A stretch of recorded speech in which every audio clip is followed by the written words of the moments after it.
Amici bellini, tiriamo le fila, tiriamo le somme di questa giornata. Ieri nessun video, perché veramente non si poteva dire niente. Però adesso svioliniamo, perché dobbiamo parlare di questi rumors e varie considerazioni del momento. Cominciamo.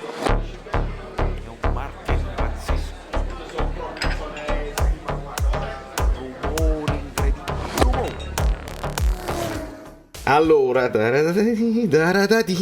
Cazzimma, benvenuta, la Cazzimma è sempre benvenuta, perché serve, si parla sempre a Napoli, la Cazzimma, un termine che è coniato a Napoli, che ha un significato particolare e che serve la vena, insomma serve quella cosa così. Lasciate i like per risolvere al più presto, si faccia presto. Se raggiungiamo 1000 like vi prometto che il Napoli annuncia l'allenatore al più presto, o almeno ci fa sapere chi sta facendo il mercato, perché questa secondo me è la riflessione più profonda che dobbiamo fare.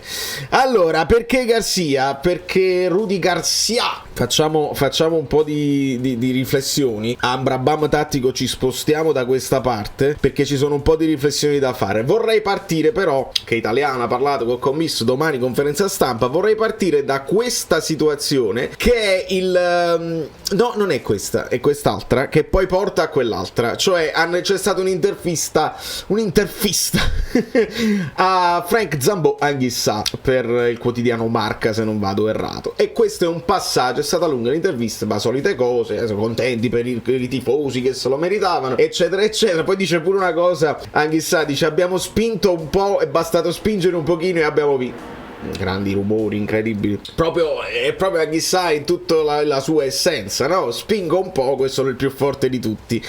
Dopodiché ovviamente si parla dell'addio a Spalletti e lui dice il suo carattere, come si prendeva cura dei suoi giocatori, come era, come parlava, è una brava persona. Se Spalletti e la società hanno deciso di interrompere questa avventura è per volontà comune e dobbiamo rispettare la decisione, perché nessuno sa cosa sta succedendo.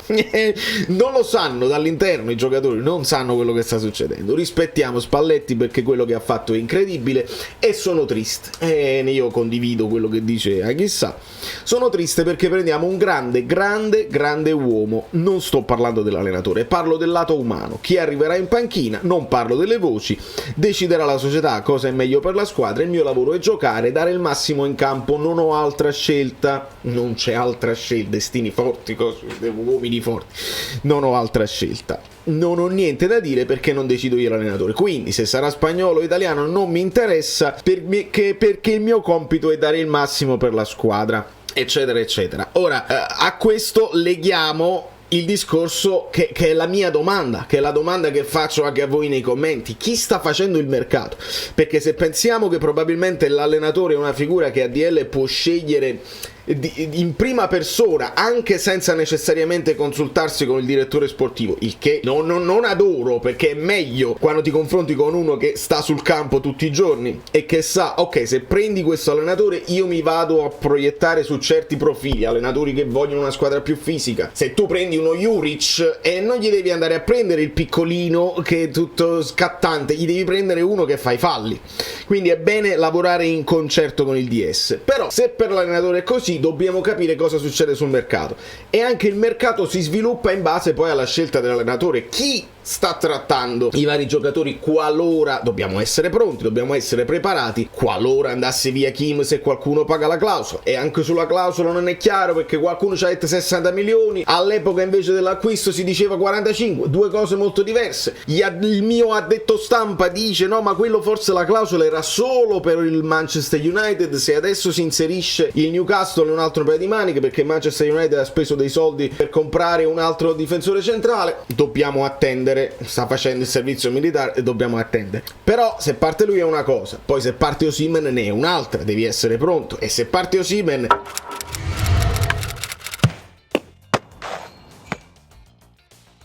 cosa significa? Che queste voci per Simeone, che sono asfissianti e insopportabili, onestamente, se se ne va così te la giochi una chance di essere, a meno che non arriva un altro prospetto che diventa titolare inamovibile, ma chiunque altro arriva, e Simeone se la gioca con quello che ha fatto in pochissimi minuti. Di conseguenza, molto lentamente, ci dicono Corriere dello Sport, si muove il mercato del Napoli, tutto normale senza allenatore, tutto come da copione, in attesa che De Laurentiis scelga l'uomo che dovrà raccogliere il testimone del tecnico campione d'Italia. Tutte le questioni abbozzate da Giuntoli nei mesi precedenti, nel periodo precedente al grande gelo con De Laurentiis, sono ora nelle mani di Maurizio Micheli, e lui il responsabile dell'area scouting che sta gestendo chiacchierate, incontri, trattative. È lui che viaggia quando c'è da partire e andare. Cristiano Giungere, il DS senza portafoglio né scrivania, che sta aspettando un appuntamento da 2 mesi, e Aurelio De Laurentiis è il suo presidente, che in ragione di un accordo firmato nel 2019 a Salisburgo, quando ancora resistevano affinità elettive, ha scelto di evitare chiacchierate, ignorando la richiesta d'evasione dell'aprile scorso. E quindi qua la riflessione è: tu lo blocchi perché non vuoi farlo, non vuoi lasciarlo andare così, siamo d'accordo, ma poi hai intenzione di sostituirlo, oppure pensi a una soluzione interna? Perché potrebbe anche essere che il presidente sta pensando a questa soluzione interna, cioè io blocco tutto, non devo nemmeno prenderlo un altro e facciamo tutto internamente, perché già mi sono rubato gli appunti e so fare tutto. Benissimo. Di conseguenza, questa è un'altra cosa. Perché poi porto il Bari in mezzo? La cosa qua è sfiziosa perché loro sono bianchi e rossi e ci schiaffate un logo azzurro sopra. Lo fate apposta. Il Bari che con il pareggio all'ultimo, con la prima l'andata con il Cagliari, se pareggiano la prossima con il Cagliari, salgono in Serie A, e De Laurentiis avrà un'altra bella catta da pelare, perché si deve disfare della società. Se non avessimo vinto lo scudetto staremmo parlando ancora di Bezos. De Laurentiis preferisce vendere il Napoli perché il Bari ha più margini di miglioramento. La cosa sfiziosa è questa, è che non escono buone notizie. Perché il Napoli ha vinto e perché De Laurentiis sta dimostrando che si sta divertendo.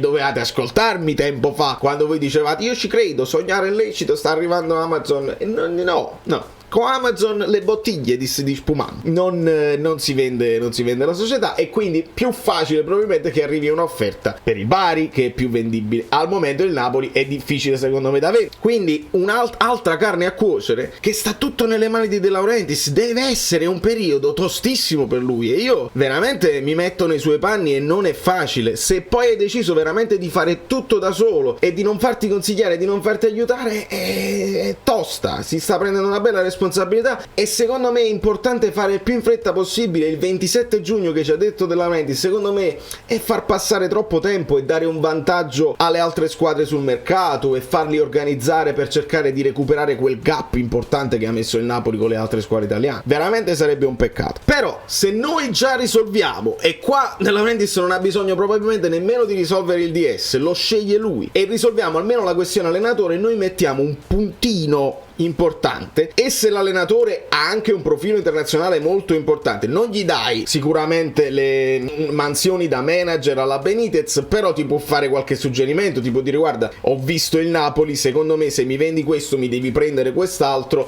almeno ti individuo vari punti. E se fai così almeno puoi cominciare a muoverti e a mandare tutti quelli, Micheli o chi per lui. Ecco perché si è parlato adesso di Garcia, perché è stato subito detto a cena da De Laurentiis, dopodiché oggi, perché se qualcuno ha fatto il video il giorno ieri di martedì pazzesco, subito a cena con De Laurentiis, andiamo a vedere, poi esce questa cosa qua e dice era a cena, era semplicemente a Roma. Ovviamente però un allenatore che ha allenato a Roma può anche venire a Roma per i fatti suoi. È chiaro che poi il giornale approfitta, qualsiasi giornale, qualsiasi blog si approfitta per cercare di lanciare uno scoop prima degli altri. L'avevo detto, l'ho inventato io. Non è detto, però dobbiamo fare una riflessione: se e solo se De Laurentiis ha detto deve fare il 4-3-3 perché non voglio sapere niente, potrebbe essere anche un giochino che lui fa con la stampa, perché dici: io adesso vi do questo paletto inamovibile e voi dovete affannarvi a cercare un profilo che giochi con il 4-3-3. Andiamo a vedere un attimo al volo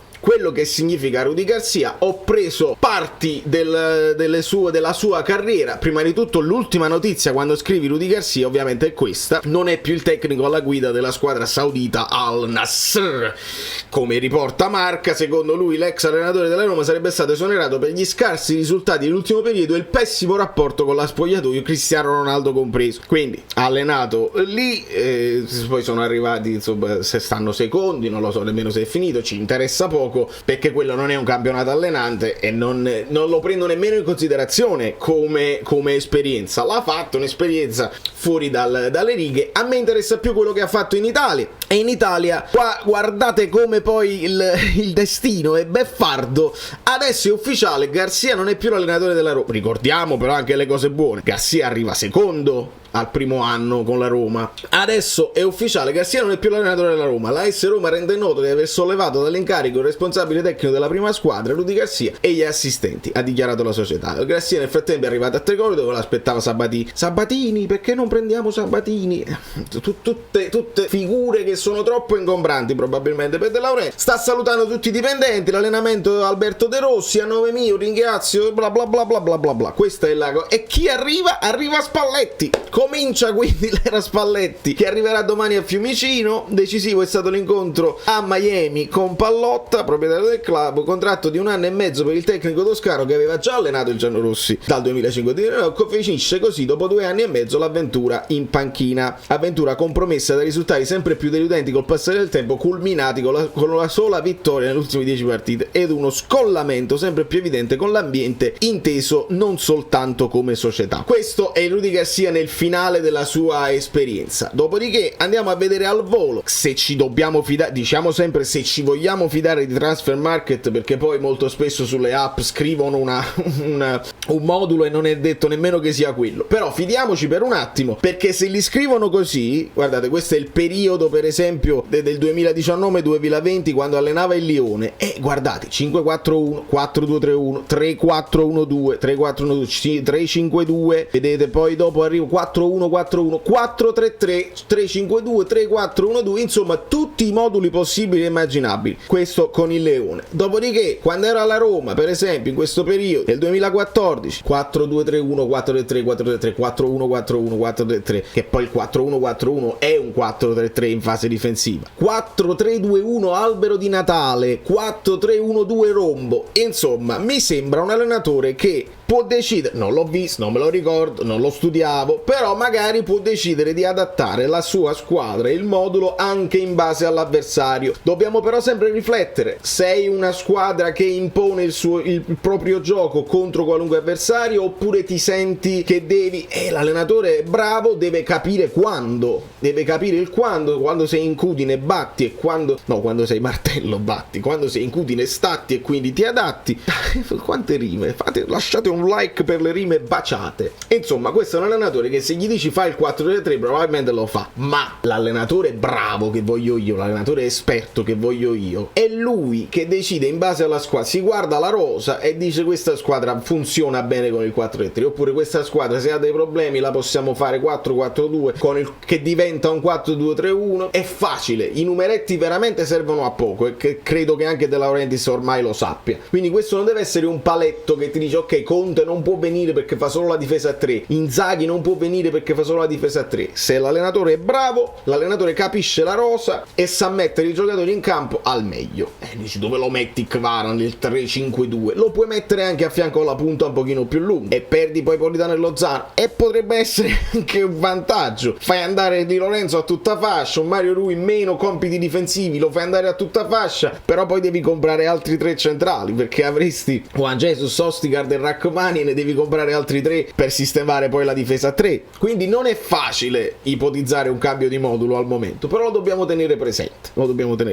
Nel momento in cui sappiamo che Italiano probabilmente va verso il rinnovo con la Fiorentina, e quindi c'è stato questo, noi lo dobbiamo registrare come rumors che escono e poi invecchiano subito. Gasperini è fatta subito. Gasperini ci dicevano, si sono incontrati finalmente, così questo sarà il nuovo modulo. Gasperini rinnova con l'Atalanta tutti insieme. Si parla di Italiano, si fa la finale che perde l'altra finale, ci affanniamo, ha sbagliato Italiano, ha sbagliato la squadra, la linea troppo alta, tutte frasi frasi, tutti discorsi che potrebbero non servire a niente, perché lui decide, a quanto pare, a quanto ci dicono parrebbe, di continuare con la Fiorentina, nonostante De Laurentiis abbia lasciato la porta mezza aperta. Dice: io non lo voglio disturbare perché non è mio, non è libero, però se decide lui di rompere ne parliamo perché mi piace, io ho fatto i complimenti. E se lui non decide di rompere, decide di andare, noi dobbiamo incassare una sorta di no, bisogna dirlo. È come se lui decidesse: no, io preferisco, ed è pure giusto,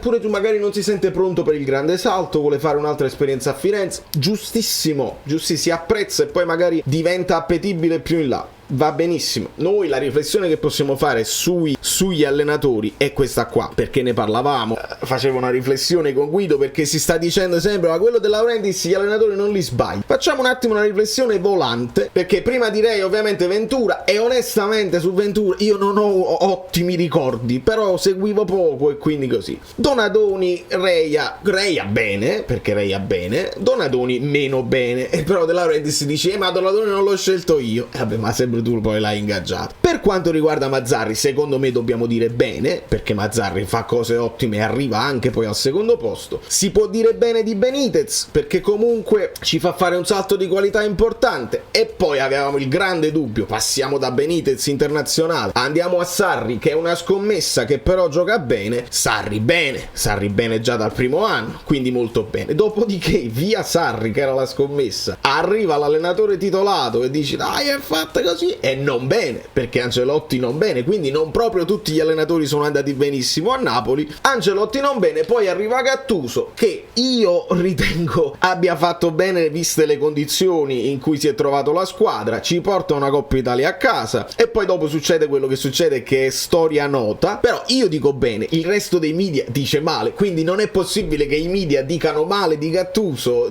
hanno detto male di Ancelotti, e poi dicono De Laurentiis li indovina sempre, dicono solo Donadoni.